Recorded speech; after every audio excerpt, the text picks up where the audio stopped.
महाराणा प्रताप के समकक्ष रानी दुर्गावती का जन्म प्रसिद्ध राजपूत चंदेल शासक कीरत राय के परिवार में हुआ था। वो उत्तर प्रदेश में बांदा स्थित कलंजर दुर्ग में पैदा हुई थीं। चंदेल वंश भारत के इतिहास में राजा विद्याधर के लिए प्रसिद्ध है, जिन्होंने महमूद गजनवी के आक्रमणों को विफल किया था। खजुराहो और कलंजर की मूर्ति कला इस वंश के कला प्रेम का जीवंत उदाहरण है। रानी दुर्गावती ने वीरता एवं कला प्रेम की इस परंपरा को और आगे बढ़ाया।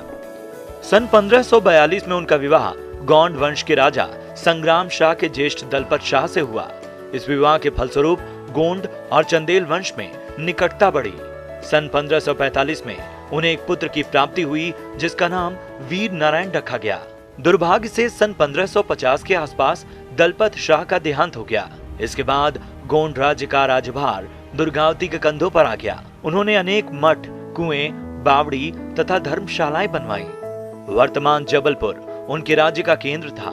रानी दुर्गावती का ये सुखी और संपन्न राज्य पर मालवा के मुसलमान शासक बाज बहादुर ने कई बार हमला किया, पर वो हर बार पराजित हुआ।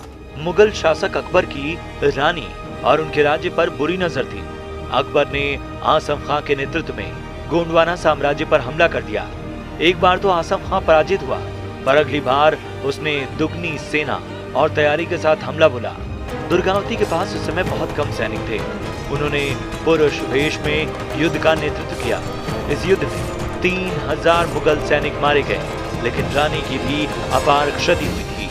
अगले दिन मुगल सेना ने फिर हमला बोला। आज रानी का पक्ष दुर्बल था, अतः रानी ने अपने पुत्र नारायण को सुरक्षित स्थान पर भेज दिया। तभी एक तीर उनकी भुजा में जा लगा। रानी ने उसे निकाल फेंका। दूसरे तीर ने उनकी आंख को भेद दिया। रानी ने इसे भी निकाला, पर उसकी नोक आंख में रह गई।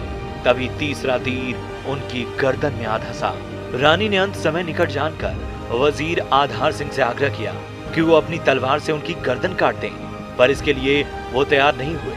अतः रानी अपनी कटार स्वयं ही अपने सीने में भोंककर आत्म बलिदान के पथ पर बढ़ गईं। महारानी दुर्गावती ने अकबर के सेनापति आसफ खान से लड़कर अपनी जान गंवाने से पहले 15 वर्षों तक शासन किया।